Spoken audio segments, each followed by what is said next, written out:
5G Batelma, des actualités uniques, dynamiques et renversantes dans le journal TV.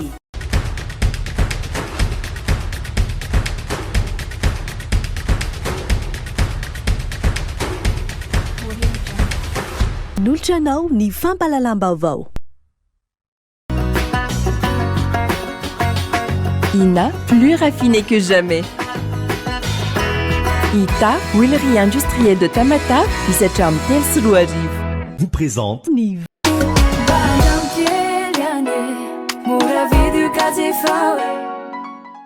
Na Noltranao ny vaovao.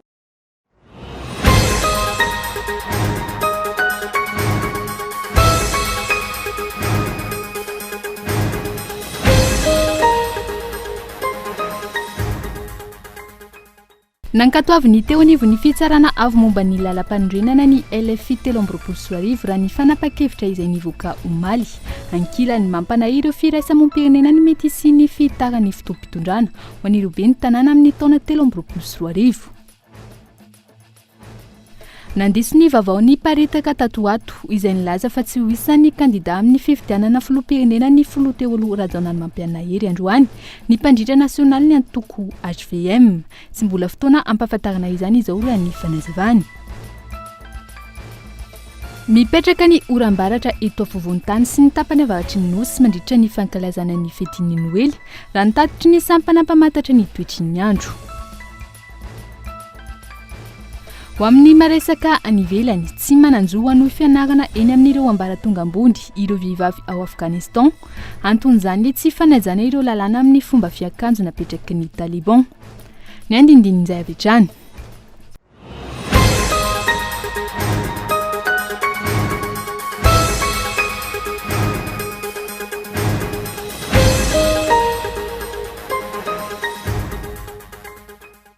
Zoma 13 Desambra 2024 manatitra ny araba tongoko lasy tongoko vavy tonga soa eto amin'ny fampalalam-baovao ny Cool TV ho amin'ity alina ity asaina ampanajana trany isika rehetra ny tokantrano anaraka izany hatramin'ny farany anomboantsika izany nankantoavy ny teo anivon'ny fitsarana avo momba ny lalam-panorenana ny LFI 2024 raha ny fanapa-kevitra izay nivoaka omaly ankilany mampanahy ireo firaisamom-pirenena ny mety sy ny fitarany fitoam-pitondrana ho an'ireo be ny tanàna amin'ny taona 2024 no ity farany izay tsy tafiditra anatin'ny teti-bolam-panjakana 2024 hatrany. Fanadihadiana mikasika izay. Taorian'ny fandalovan'ny teti-bolam-panjakana teny amin'ireo antenimera rotonta azo ekena ary mifanaraka amin'ny lalam-panorenana eto Madagasikara ity teti-bolam-panjakana ity raha ny fanapa-kevitra navoaka ny HCC omaly. Maro ireo teboka tsy mazava ho ny firaisamom-pirenena hoy. Tokony soratra mazava ao anatin'ny LFI 2024 ny mikasika ny teti-bola mandritry ny fifidianana ireo be ny tanàna izay ho tanterahina amin'ny taona ho avy izao. Manoloana izany, mampanahy ny mety sy ny fitaran'ny fitoam-pitondrana ho ny fanazavana. Ia, izay mihitsy no mbola mampamitra-panotaninanay hatreto izany hoe ny voasoratra mazava tsara ao anatin'ilay izy dia ny fifidianana filoham-pirenena. Fa tsy voasoratra mazava tsara kosa nefa hoe isy ny fifidianana ny any amin'ny communal izay mampamitra-panontaniana ihany hoe aiza ho aiza ny volonté amin'ny fanjakana andeha anatanteraka an'izay resaka fifidianana any amin'ny commune zay. Ankilany nahitana fiakarana ihany koa ny teti-bola tao amin'ny ministera rehetra. Ny sekretera-panjakana ny sana ny tanàna vaovao no nahitana taratra betsaka amin'izany. Araka izany, tokony mpankamivantana amin'ny fampandrosoana ny fampiakarana ny teti-bola tahaka izao. Na dia ampiakarintsika tahaka n'inona aza ny teti-bola ka tsy voafiantsika ny ataontsika hoe fanaovana n'ilay fifehezana ny fandaniana mbola ho ampidiriko anatin'izay koa ngamba ilay ataontsika hoe taux d'exécution budgétaire isan-taona izay tena ataontsika hoe olana ho an'ny ministera maro ka na dia miakatra tahaka n'inona aza zany ilay teti-bola zay ka tsy voafehy izay resaka fandaniana zay eo amin'ilay taux d'exécution budgétaire sy ny fomba fifehezana azy ka tena misy ankony tanteraka any amin'ilay ataontsika hoe tetikasa ilay vola dia ataontsika hoe misy ihany zany ny fisalasalana izay ateraka ireny. Andrasana hoy ny firaisamonim-pirenena ny ahafahan'ny fanjakana manova ny tedi-bola any amin'ny LFR 3 zava-dehibe ny fanaraha-maso eo anivon'ny ministera sy ny andrim-panjakana samihafa isorohona ireo lesoka maro samihafa izay notanteriny fitsarana momba ny kanty tamin'ity taona 2024 ity. Raha iverenana lany tsy nasipanitsina teo anivony anteny meram-pirenena ity tedi-bola-panjakana ity raha tokana sipanitsina izany tamin'ny teo anivony anteny meran-doolona. Nisongadina tanatin'izany ny fiverenan'ny tany 300 alaina amin'ireo solika amin'ny taona 2024 raha toka 500 izany ankehitriny. Tsy tokony hiteraka fihemoran'ny fotoam-pifidianana ny fanalavam-potoana amin'ny fanavaozana tanteraka ny lisam-pifidianana ho ny firaisamonim-pirenena safidy. Andraikitry ny seniny manatsara ny fomba fiasany mba hanatratrarana ny tanjony fanadihadiana entin'inona ilary na solonyaina. Namoaka fanambarana ny antoko malagasy miara-miainga sy ny filoha nasionaly ny antoko ajo Andriananarivelo tamin'ity androany ity. Tamin'izany no nankasitrahana izy ireo ny fanapa-kevitry Etazonia amin'ny fanatanterahana fifidianana ankalalahana sy mario ary eken'ny rehetra eto Madagasikara. Raha tsy aivina, anolotra fanampiana mitentina 520 tapitrisa dolara ho an'ny firenena aty Afrika hikarakarana fifidianana sy isin'ny fanjakana tsara tantana amin'ny taona ho avy i Etazonia ary anatin'izany i Madagasikara.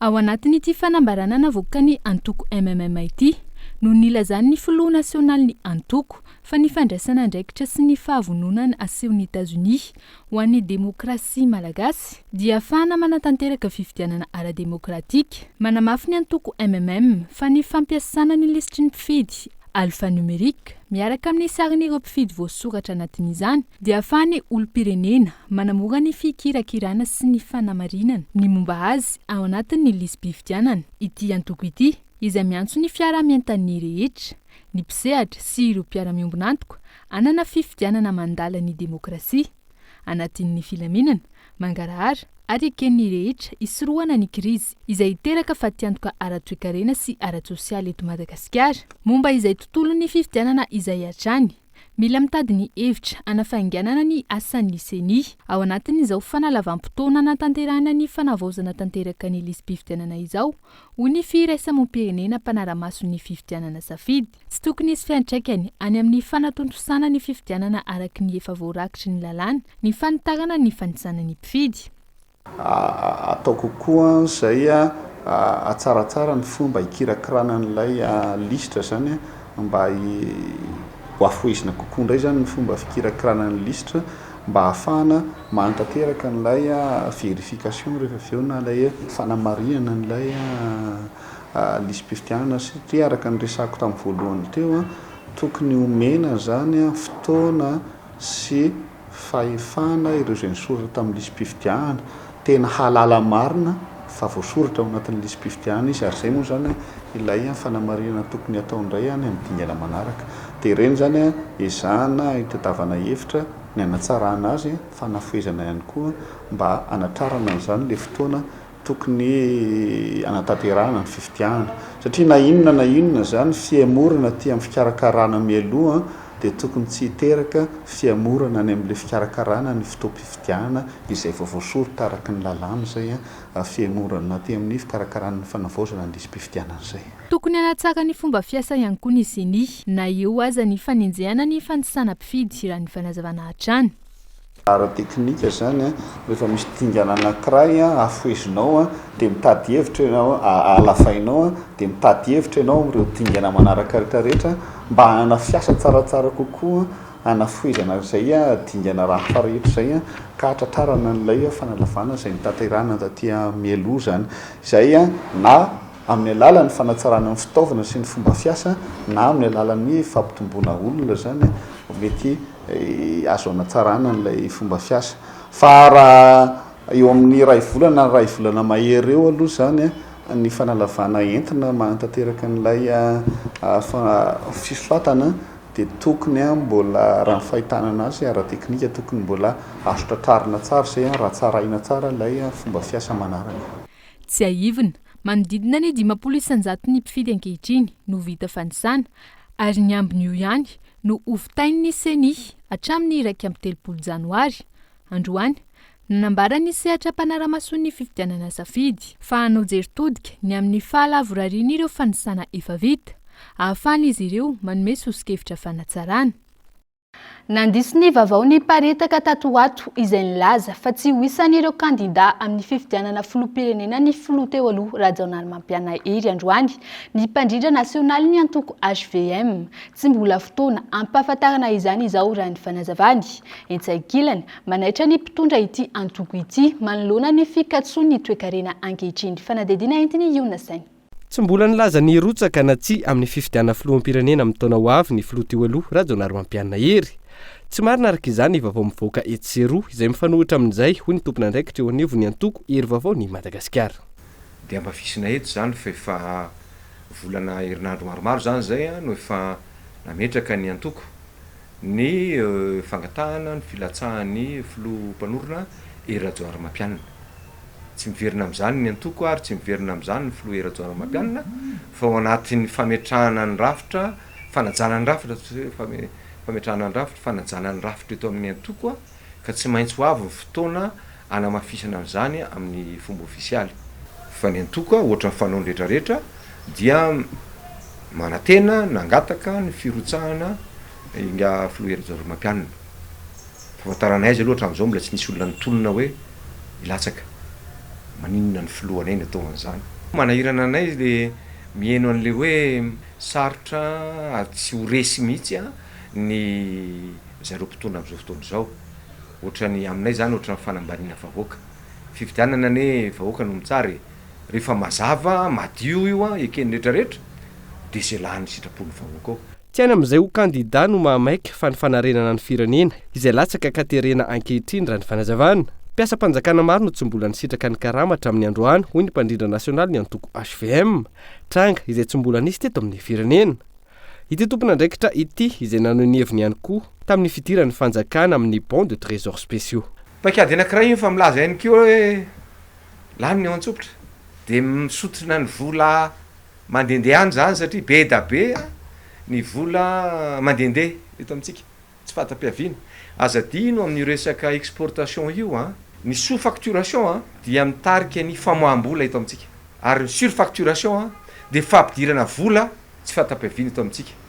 Dia mampatahotra io ny ainantsika io tamin'ny fotoana amin'ny transition tamin'ny resaka cacao fa zao ohatra ny be da be ny surfacturation eto amintsika indrindraindrindra amin'ny lavany sy ny afo ireo mba hahafahana mampiditra ara-dalàna le vola eto iny ary fa fenonay le facturation teo sotona amin'izay fanjakany hoe bon de trésor spécial io za tsy miteny tsy fanao zany fa indicateur milaza fa sahirana tsy manam-bolana intsony ary indrindraindrindra misy le déficit de confiance satria ho sahirana ty fitondram-panjakana ty amin'ny janvier satria fantatra io janvier zany tsisy fidiram-bola ny fitondram-panjakana any amin'ny faraparany janvier any vao tonga ny TVA na zavatra ohatr' zany. Mikorontana sy ahitana krizy amin'ny endriny maro samihafa ireo androm-panjakana eto amintsika amin'izao. Mampiaya sy mampimetra-panontaniana ihany koa no fomba fiasan'ireo rafitra hikarakara ny fifidianana ny CENI sy ny HCC raha ny zava-nisy tao anatin'ny herinandro vitsy no jerena hoy ity antoko ity. Vavao mikasika ny fizahantany ampiakatra ny toerana misy any Madagasikara eo amin'ny sehatra iraisam-pirenena amin'ny lafin'ny fizahantany ankehitriny ny fahazahoana ny amboara meilleure destination verte de l'océan Indien 2022 nandritra ny World Travel Awards antenaina ampitombo ny mpizahatany ho tonga eto an-toerana ny fahazahoana io amboara io izay entina mampafantatra sy mampiavaka ny Madagasikara amin'ireo firenena hafa raha nambaran'ny filohan'ny filan-kevim-pitantanan'ny ONNTM androany. Miverina tsikelikely ankehitriny ny sehatra ny fizahantany taorian'ny fisokafana nanomboka ny volana aogositra lasa teo raha nambaran'ny filohan'ny filan-kevim-pitantanana ny ONTM. Tombony ho an'i Madagasikara ankehitriny ny fahazona ny sokajy toerana maitso tsara indrindra ty amin'ny ranomasimbe indiana na ny meilleure destination verte de l'océan Indien 2022 nandritra ny andian'ny fahasivy amin'ny roapolo ny World Travel Awards. Anton'izany ahafahana mampafantatra sy manome lanja ny fizahantany eto an-toerana eo amin'ny sehatra iraisam-pirenena. Nisy mihitsy iny ny fahazahoana n'iny awards iny tamin'ity volana Desambra ity moa zany zany a dia isan'izay moa zany ny andilana any Anosibe ary inona moa ny zavatra tena haintsika nefa dia fitotoan'ny mpizahatany makaty amintsika mafy dia mafy fifaninanana tsara tena amafisana izay satria araka le resahana teo hoe raha Madagasikara fantatra fotsiny amina ataoko hoe ireo le zavamananaina ny biodiversité zany kanefa isan'ny safidianantsika dia nisan'ny sisin-dranomasina ihany koa ny fahaizana mandray ary indrindrandrindra ao le sakafo izay mampiavaka ka ny award zao tsirairay zany dia ezahana zany ho ampitomboana entina mba hitondra laza ho an'ny fizahantany eto Madagasikara ary hampitombo hoy teo hoe ny fahatongavan'ny mpizahantany eto Madagasikara mba hiantoka ny ataontsika hoe sosialy arak'asa sy indrindrandrindra ny vola miditra any amin'ireo le tsy miankina sy any amin'ny fanjakana zany. Mahatratra tapitrisatra eto ny asa miankina amin'ny fizahantany eto Madagasikara raha toka efa tretsy ireo asa mivantana amin'ity sehatra ity. Ankoatra izay, tontosandroany tetsy Andohalo ny fanolorana ny mara-pakasitrana ho an'ireo mpisehatra amin'ny fizahantany antaonany maro tamin'ny alalan'ny toeram-pisakafoana. Fokontany miisa 5 ankehitriny no voasokajy anatin'ny faritra mena manoloana ny fihontsan'ny tany eny amin'ny faritra avo eto an-drenivohitra raha nambarany BNGRC. Voakasika izany ny eny Ambohidepona, Faravohitra ary Manjakamiadana nametraka saina mena tamin'ireo toerana tadinin-doza ary nanao ny fanentanana ireo mponina ny amin'ny fitandremana ny teny an-toerana araka izany teo anivon'ny sampana mpamonjy sy ny BNGRC. Fanadadiana entiny Abraham Randriamanana. Miverina ankehitriny ny fampitandremana sy ny antso fanerina ireo mponina eny amin'ny faritra avo eto an-drenivohitra manoloana ny ambana mianjady amin'izy ireo eo anatrehany ho mety fihontsahan'ny tany sy ny trano anatin'ny vanim-potoam-pahavaratra. Maherin'ny 7,750 tafo ankehitriny ireo tandin-domindoza raha toka nahatratrahatra amin'ny ray alina ireo mponina voakasika izany raha ny nambarany avy eo anivon'ny BNGRC na ny Bureau National de Gestion des Risques et des Catastrophes. Dia misy vato efa mihetsika indray eny ambony efa mikija ny orana satria inona ny antony malemy ny tany tsy misangy ary tsy fantam-piaviana ary tsy miteny lera ny loza ka aleonay aloha mba mampitandrina manaintana ny vahoaka mipetraka eny ambony sy ny ao ambany tsy akanavaka ary miangavy koa raha azo atao. Izy araka izany fametrahana saina mena miisa 700 tamin'ireo faritra ina isian'ny fihotsahana ny tsy fampiny lakan-drano amin'ireo faritra avo amin'ny ankapobeny no antony mahatonga ny fisian'ny fihotsahany tany ankoatra ny rotsakorana. Singa maromaro zany refesina ao anatin'io amin'ilay fahafantarana hoe efa mandidona indray ilay loza dia eo ilay ranontsika any ambanin'ny tany efa mety mahatratratra any amin'ny 3 ka hatramin'ny 9 isan-jato zany ranontsika any ambanin'ny tany zany amin'izao raha iny faritra ambony jerena dia ao anatin'izay zany raha mahita antsika ty amin'ny faritra andrefana efa manomboka hitantsika zany le mitsika ny ambony vato iny tsika zany dia ambony ilay farifon'ny tany zany sy ny farifon'ny vato dia manapitrotraka an'izay manamafy an'izay zany na hoe le facteur favorisant le ny olana dia zao any amin'ny faritra ambony na ny canaux de drainage ny lalan-drano zany samy mandeha amin'izay ampandehanany azy ny olona tsiraray zany hoe le drafo-panajariana mihitsy tsy mipetraka tsara zany hoe tokony rahantena izy zany tokony drainer tsara zany hoe tokony hoe le rano avy any ambony tokony manaraka ny lalan-drano tsara. Miankina amin'ny fivoaran'ny toetra rano famindrana toerana ireo olona tandin-domindoza eny amin'ny faritra avy eto an-drenivohitra raha ny nambaran'ny tompona andraikitra. Tokony averina ny fampanajana ireo fepetra ara-pahasalamana indrindra eny amin'ireo toerana mahavory olona ho ny prefektorana Antananarivo manoloana ny fiakarany isan'ireo olona mitondra ny tsimikaretina COVID-19 ho amin'ny androany vitsy ireo manao aro-vava-orona anatin'ireo fiara fitateram-bahoaka fanadihadiana entiny iotiny. Noho ny fiverenan'ny firongatry ny valanaretina COVID-19 tato anatin'ny volana vitsivitsy, mila verina ny fanarana sy ny fanajana ireo fepetra ara-pahasalamana. Tsy maintsy manao aro-vava-orona ireo olona mivezivezy eny an-dalana, indrindra ny anaty taxi be hoy ny prefet an'Antananarivo. Io dia mazava ho azy fa mbola ao anatin'ny amena ihany tsika. Dia ny sécurité voalohany ngamba dia ny fitandremana amin'ny zavatra hohanina moa indrindra zavatra sotroina mba ho salama tsara sika amin'ny 2023 ka regny efa nisy arrêté d'application navoakan'ny préfet mikasika an'le décret pris en conseil de ministre iny dia efa applicable eto Antananarivo iny zany ny bus rehetrarehetra tsy maintsy manao cache-bus miditra ao dia isy miaraka amin'ny commune moa zany ny vérité an'izay zavatra. tsy ankilany mbola betsaka ireo tsy manaraka ny fepetra apetraky ny fitondram-panjakana iadina amin'ny fiparitany valanaretina covid-19 anisan'izany ireo fiara-pitatitra eto an-drenivohitra. Mbola tsy misy aloha aminay mbola tsy nandray fepetra tokony eny mety isy ny aretina mety tsy maintsy ifindra matahotsaka tokony anao kasibosy ihany. Ny andro mafana nefa izy ilaina ihany amin'ny lafiny ray. Ny olona aloha tenena ihany nefa misy koa ny olona sasany manao dia sasany tsy mety anao tokony anao ny kasibosy.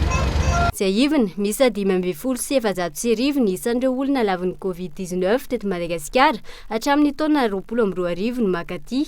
Dia ny fanadihadiana iny ary no anakatonantsika indray ny tapany voalohany ny fampahalalam-baovao amin'ity alina ity. Manome fotoananao aoriany doka varitra fohy.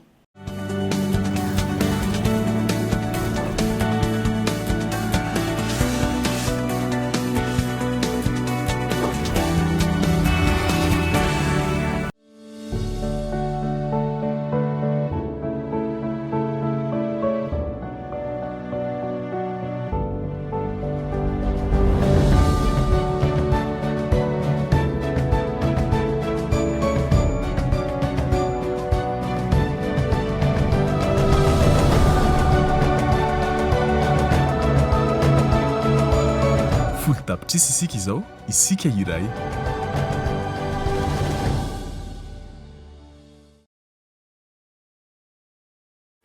Ina dia vita amin'ny soja voafantina mba hampatsiro ireo karazan-tsakafo karakarainao.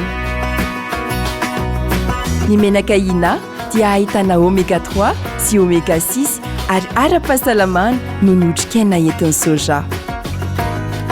Ina ilay menaka manome tsirony nahandronao isan'andro.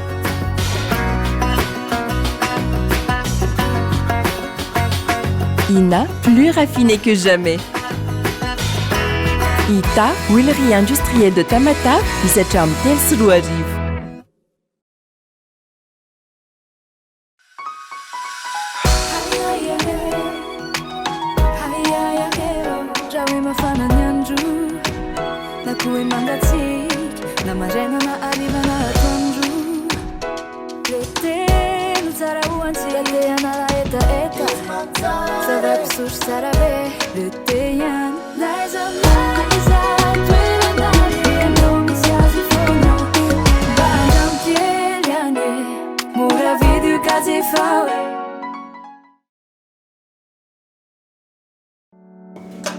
Amin'ny mampivarotra amin'ny masakanay mila manadio fitaovana matetika izahay.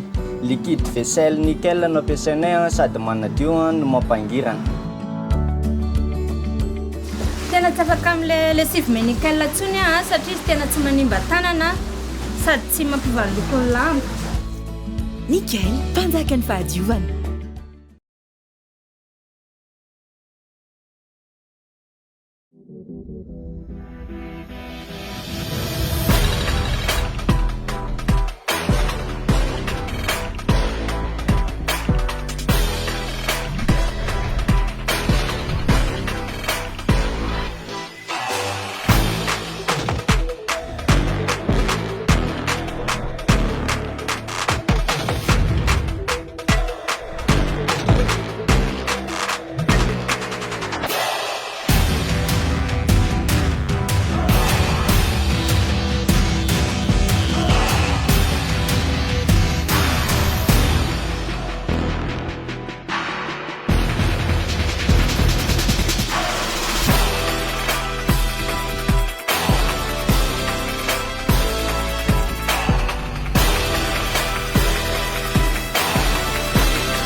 Briquet Bic.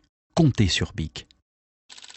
3000 allumettes équivalent à 2 briquets sans marque ou à un seul briquet Bic Maxi. Briquet Bic. Comptez sur Bic. Faites le calcul. 3000 allumettes équivalent à 2 briquets sans marque ou à un seul briquet Bic Maxi.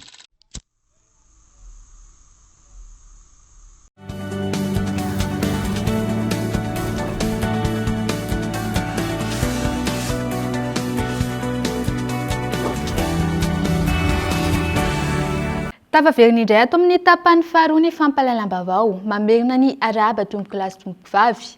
Reny mpianakaviana iray 40 taona no mila vonjy eny amin'ny hôpitaly Agiera noho ny vonana azo azy. Efa 2 taona tsy afa-nitsangana teo am-pandriana ny tenany izay nitarika ny fahasimbany tapany ambany izay ka mila fandidiana aingana hoy ny mpitsabo.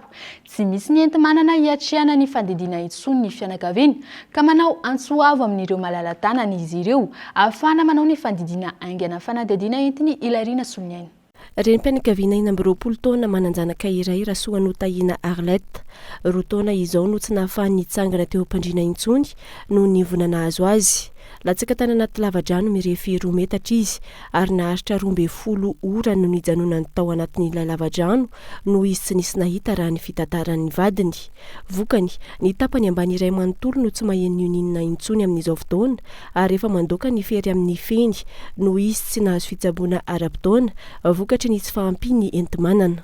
2 taona zay izy nianjera dia le 2 taona nianjera io lasa nitraitena ohatra foana zany izy dia tsy vita ohatra intsony le izy dia izay dokotera mahita tsy vita intsony le izy efa miditra hôpitaly ozy izy mididy be ratra be mihitsy tamin'ny vatany tamin'izy vovo dia efa mba nangalanalana dokotera dia iny ny afaka le dokotera zany dia taty aoriana le izy le matory foana dia lasa misy an'ireo goaka ireo 2 taona zany izy zay tsy nitsangana teo am-pandriana intsony fa rehefa hivoaka dia bataina raha nampipihary izy dia nisondy moa zany izy fa le sondy mba efa afaka maly izy ny tonga teto amin'ny hôpitaly tamin'ny 4 teo. Ny fandaniam-bolanay zany zay ny kely ananana nitondrana anazy mihoatra dia manelanelana be le izy satria sady manenjika sakafo zay manenjika le fitsaboana kely dia tsy araka anay mihitsy le izy. Mila fizahana sy fandidiana ainga ny Arlette raha nambarany mpitsabo tsy misy enti-manana hiatrehana izany intsony anefa ny fianakaviany.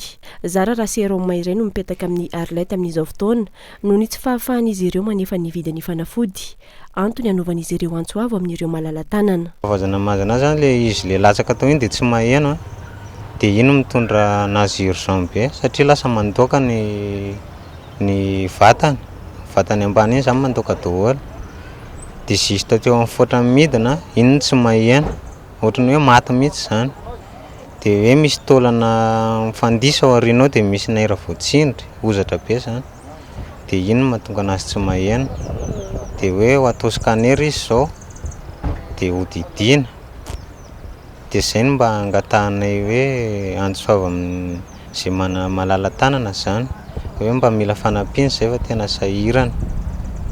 tena sahirana olona mba tsara sitrapo zao mitondra ny tato amin'ny hôpitaly fa zay mbola tsy manana mihitsy na ny ariary arany androany zany izy ny tokony sady atao scanner no didina. Eny amin'ny vonjyaina CHU Giera no misy any Arlette amin'izao fotoana miandry ny fahafenon'ny vola entina manao ny fizahana sahaza azy sy ny fandidina.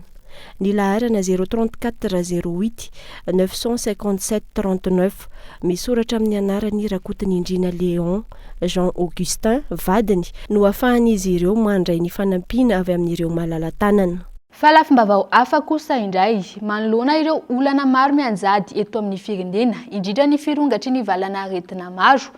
Ny 5 isanjato ny fandaharam-pianarana ihany no vita tao anatin'ny 2e bimestre ny taom-pianarana 2024 2025 etsy ankilan'ny firoborobon'ny teknôlôjia izay niteraka olana teo amin'ireo ankizy sy mpianatra raha ny fanazavana. Ny 5 isanjato ny fandaharam-pianarana hatreto no vita nandritra ny efa-bolana voalohany ho an'ireo sekoly sasany eto andrenivohitra. Anton'izany ny fisian'ireo olana samihafa ny anjady teto amin'ny tany sy ny firenena toy ny valana aretina COVID-19 sy ny fisian'ny gripa mahery. Na izany, tsy atahorana ny fanatrarana ny tanjona amin'ny fanenjehana ny fandaharam-pianarana hoy ireo sekoly nanaovana fanadidina. Ny atrehana an'izay somary nanano sarotra kely ny fihetoboana noho ny hoe voaliditra vacances mbola sahirakirana ny sain'ny ankizy nandray fampianarana tany mois de septembre noho ny semaine maromaro nanaovana orientation nefa na izana tsy zany rehefa nanaraka ny consigne avy any mpampianatra niara-niasa tamin'ny ray aman-dreny dia azo lazaina fa tratra ny tanjona. Ny ho amin'ny taona ho avy izay teneniko izay hoe manatanjontsika apetraka hoe ny 5 isanjato ny programme mpampianarana tokony ho vita farafahatarany amin'ny volana marsy dia afaka miatrika zany ny ankizy ny CEPE ny BEPC ny baccalauréat fa manomboka amin'ny janvier daholo moa fananterana dossier reny examen-mpanjakana ireny. Ankilany fototry iray manimba ny sain'ny mpianatra amin'izao fotoana ny fivoaran'ny teknôlôjia ka mila fitandremana izany raha nambaran'ireo mpanabe. Fa misy koa nefany ny lesoka zay hita indrindra vokatry ny nateraky ny resaka tsika moa zany ny Facebook sy ny télé dia anisan'ny mampiena be zany lanjan'ny fampianana satria zavatra hafa ny tena ifatohany. Dia ny ho anay manokana zany eto amin'ny sekoly dia isan'andro misy devoir misy lesona dia ankoatran'izay zavatra amin'ny fialamboly ataony ihany zany dia tsy maintsy izy mahafehany ireny zavatra ireny zany na mitondra enti-mody efa vita ty an-dakilasy. Ny farana androany ny deuxième bimestre ho an'ny taom-pianarana 2022 ho an'ny ankamaroan'ireo sekoly tsy miankina. Ho an'ity sekoly tsy miankina iray izay nanaovana fanadidiny ity no faranana tamin'ny fety ny famaranana ny fabolana voalohany ho azy ireo. Tsy aivina ny fahadiminy volana janoary 2022 avy io no fidirana amin'ny troisième bimestre ho amin'ny taom-pianarana 2022 sy zarana ny vokatra nataon'ireo mpianatra tao anatin'ny fabolana voalohany. Fampisehoana rindraikira dia ary fizarana vatomamy avy amin'ny dadabe Noely ho an'ireo mpianatra no noentin'ireo sekoly nanamariana ny fialan-tsasatry ny Noely androany tany Antsiranana. Nisongadina tamin'izany fa manan-danja amin'ny sekoly ny Noely amin'ny mafetin'ny ankizy azy. Koly TV Antsiranana. Ny fandimby ny siosehatra ny mpianatra ny les enfants de Minerve ho fagnoezan-danja ny fetiny Noely. Noezahina ny nanamafy ny firaisampo eo amin'ny samy mpianatra ary netsehana ihany koa ny ampony ray aman-dreny ifarimbona amin'ny mpampianatra mpanabe ho fanatrarana ny tanjona ho kinendry dia ny fahombiazana. Tratra ny tanjona satria falifaly ny ankizy ny soma tsy diso anjara tamin'izany ny Père Noël izay tonga nizara ny bonbon amin'ireo ankizy ireo amin'izao andro fety izao ary nisy goûter de fête koa izay niarahany tsaiky jiaby zegny nanao niany. Ilana zany le zavatra ohatran'izao zany mba hiamafiery zany le firaisan-kinany le tsaiky na les relations entre ny parents sy ny école. Tamin'ity fety ity koa moa zany no occasion ny présentena ny école ny annexe ny école des enfants de Minerve dia ny les crayons verts izay aleskama. Nisokatra tamin'ny septembre 2022 ty classe préscolaire no fotsendrika aloha zao no ao amin'ny école les crayons verts. Fanao ny sekoly isan-taona ity hetsika ity ary eo ihany koa ny fankahirezana omegna ireo mpianatra zay mendrika tamin'ny fanadirana tamin'ny 3 volana voalohany. Ankizy avy amin'ny fianakaviana sahirana miisa 300 no nahazo fanomezana avy amin'ny tranombarotra Gamastor etsy Antanimena androany. Mitohy ihany koa ankilan'izay ny fihenam-bidy isan-karazany tahaka ny mividy iray mahazo iray sy ny fihenana hatramin'ny 500 ataon'ny tranombarotra Gamastor amin'ireo kojakoja samihafa ilaina ao an-tokantrano sy ny entana miajinika amin'izao akatoko ny fety izao. Ankizy miisa 300 no nisitraka vatomamy sy biskuit avy amin'ny tranombarotra Gamastor etsy Antanimena androany. Etsika izay nahatsiarovan'ny tranombarotra Gamastor manokana ireo ankizy avy amin'ny fianakaviana sahirana. Anantenany makasay Gamastor dia nanatanteraka an'ilay etsika ara sosialy fizarana vatomamy sy biskuit ho an'ireo sahirana amin'izao asaramandro izao. Izany dia nitotosainay an'io fa 13 volana Desambra dia nitorapitso fa 14 ny volana Desambra ankizy eo amin'ny 300 isa eo no zaranay izay tolotra izay dia tianay atsidika eto ny fisaorana anareo mpanjifa hatramin'izay satria tamin'ny alalanareo no ahafahanay manao hetsika toy izao dia makasitraka dia hotratra ny fety ao tonga soa amin'ny fety avokoa rehetra. Mbola mitohy ihany koa ny fihenam-bidy amin'ireo kojakoja samihafa ilaina ao an-tokantrano izay isan'ny nahafantarana ny Gamastor fa indrindra ny kojakoja entina mianjaika amin'izao akatoko ny fetin'ny Noely sy ny faran'ny taona izao. Ankoatra ny fihenam-bidy hatramin'ny 500 isan-jato, mbola misy ny mividy iray mahazo iray. Mitohy ny tolotra, mitohy ny promotion toy ny mividy iray mahazo iray vidiny 3 alariary converse, ny vansa sy ny article maro isan-karazany dia manafatsika rehetra hitsidika fa hatramin'ny farany taona izay tolotra izay ny asa soa vitanareo sady mahazo entana mora sy tsara dia momba ny lakozia ny zavatra rehetra ilaina ao an-tokantrano ao dia amin'ny vidiny mirary avokoa dia tonga fa mitsidika misy ny lalao isan-karazany mahafinaritra ihany koa ny fandraisan'ny ankizy. Ankoatra ny fihenam-bidy, misy ihany koa ny kilalao maro samihafa ahazoana loka izay karakarain'ny Gamma Store. Eny ampitan'ny Ekara-tany mena no ahitana ny tranombarotra Gamma Store. Tsy ny eny amin'ny faritra iva ihany, ny atsasa-manilan'ireo mponina eny amin'ny Fokotany, Ambohitsirohitra, atsimona Analakely eto Antananarivo renivohitra no voasokajy ao anatin'ny fianakaviana marefo ary misy ireo tsy manan-kialofana hoy ny Fokotany tamin'ity androany ity. Nisy araka izany ny antso nataon'izy ireo tamin'ireo tsara sitrapo amin'izao akatoko ny fety izao. Fanampanazavana. 3165 zao mponina eto aminay dia ny ankabeazany marefo daholo manano tena dia misy manao asa tanana dia misy mpivarotra fa ny ankabeazana zany dia olona marefo dia mbola eto anivon'ny Fokotanina ihany koa le 4 miotanina reninareo dia ireo ny tena marefo nefa ireo tsy misoratra aty amin'ny Fokotaninay fa manampy anazy ihany koa zahay. Dia tsy misalasala izahay aty amin'ny sehatra tsy miankina mitondra ny anjara brika amin'ny fanalefahana izany fahasahiranana ny vahoaka izany ary indrindra hoe amin'izao akatoko ny fety izao misy ny fanomezana natolotray ho an'ny fianakaviana sahirana sy marefo eto amin'ity Fokotany ity eo amin'ny 20 eo nisan'izany olona nisitraka izany fanomezana izany. Fa vitsy ireo mpivady mahavita ny fisoratam-panambadiana ara-panjakana amin'izao fotoana raha nambarany ben'ny tanàna Ambohitrimanjaka androany. Anton'izany ny fahasarotana mandritra ny fikarakarana ireo antotan-taratasy ilaina. Ity tranga ity izay mahatonga ny tsy fananany zazakopina terana ka tokony hitadiavam-baolana hoy ny ben'ny tanàna. Fanadadiana entiny Christian Mdimby. Maro ireo mpivady manao tokantrano maso amin'izao fotoana raha ny fanadihadiana natao androany tao amin'ny komina Ambohitrimanjaka. Antony mahatonga izany ny fahamaronan'ireo antotan-taratasy ilaina, ny tahotra miakatra biro-panjakana sy ny tsy fahampiany enti-manana sy ny sisa. Ilaina araka izany ny famahan'ny fanjakan'ny olana io hialana amin'ny fahamaroan'ny mpivady tsy vita soratra ara-panjakana. Fahasahiranana eo amin'ilay enti-manana zany.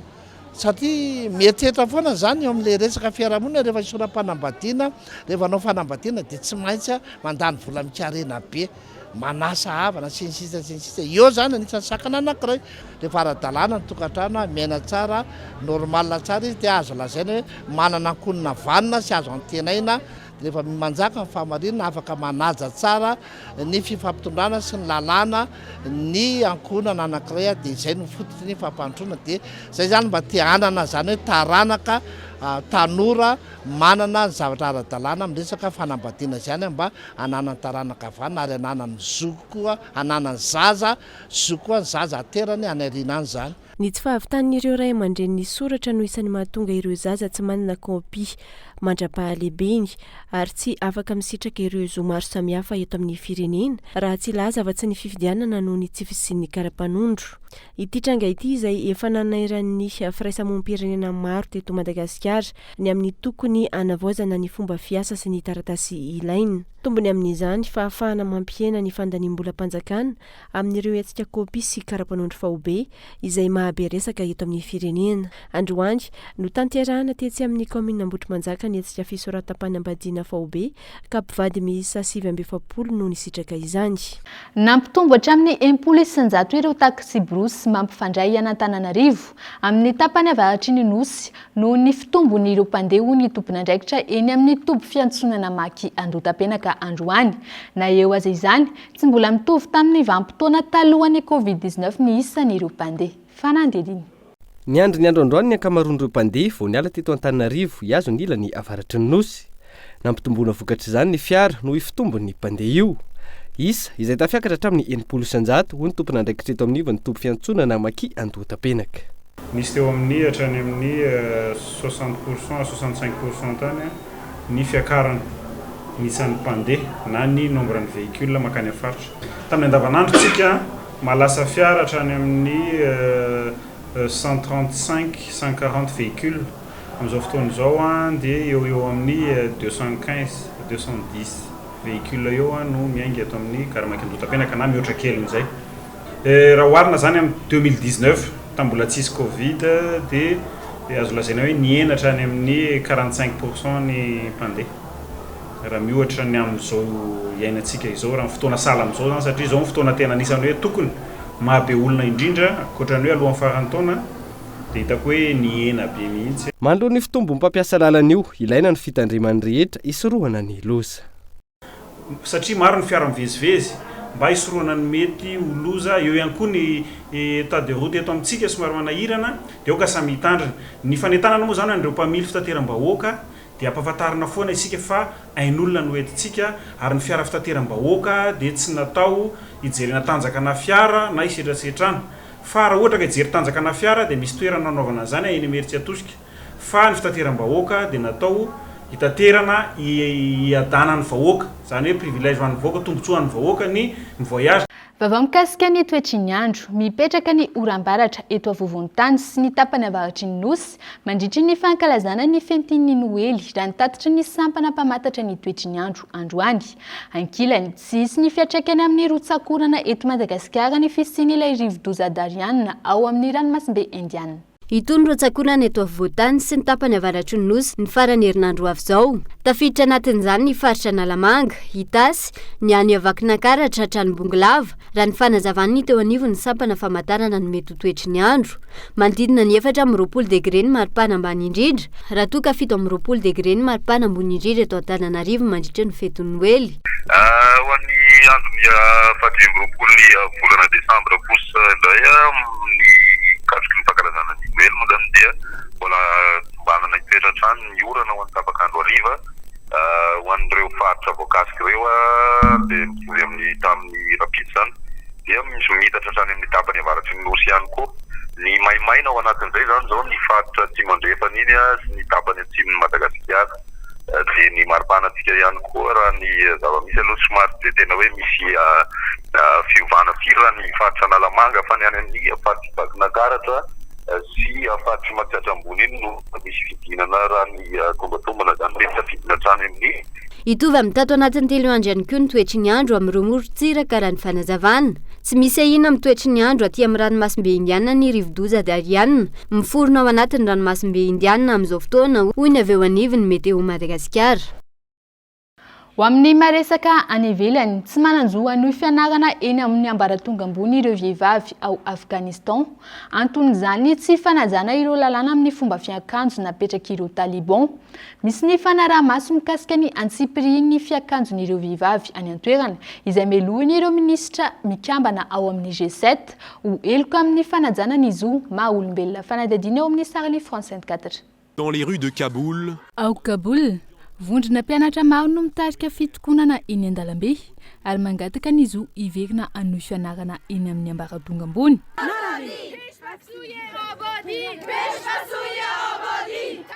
Mandritra ity fihetsiketsehana iray ity, mpianatra ampolony maro no manao fitokonana eo anoloan'ny université. Ireto farany izay ampian'ireo mpianatra tovolahy ao an-toerana. Manerana ny firenena mihitatra hatrany ny fitokonan'ireo mpianatra toy izay ihany koa eny amin'ireo tambazotra an-tserasera raha mifampitambavao avy amin'ny ministeran'ny fampianarana any an-toerana. Antony tsy ahafahan'ireo mpianatra mianatra ny tsy fanajana ny fiakanjo napetraky ny lalàna. Maro ihany koa ireo tsy hatrehy ny fianakaviana akaiky manao ny fomba fiakanjo tsy mihaja raha ny fanazavana hatrany. Nanomboka tamin'ny fandraisan'ny Taliban ny fanjakana tany an-toerana no matsiaro very tanteraka ireo mpianatra ireo. Melohany ireo minisitra eo anivon'ny G7 ity fihetsika ity izay eloka amin'ny tsy fanajana ny zo maha-olona raha ny fanazavana hatrany. Dia ny fanadihadiana ary no mamarana ny fampahalalam-baovao eto amin'ny Cool TV ho amin'ity alina ity. Isaona hatrany isika rehetra ny tokantrano manaraka ny fampahalalam-baovao hatramin'ny farany. Ekipan'ny fampahalalam-baovao eto amin'ny Cool TV kosa dia manome fotoana ho amin'ny rapitso indray. Veloma tompoko.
TV vous a présenté Nivava.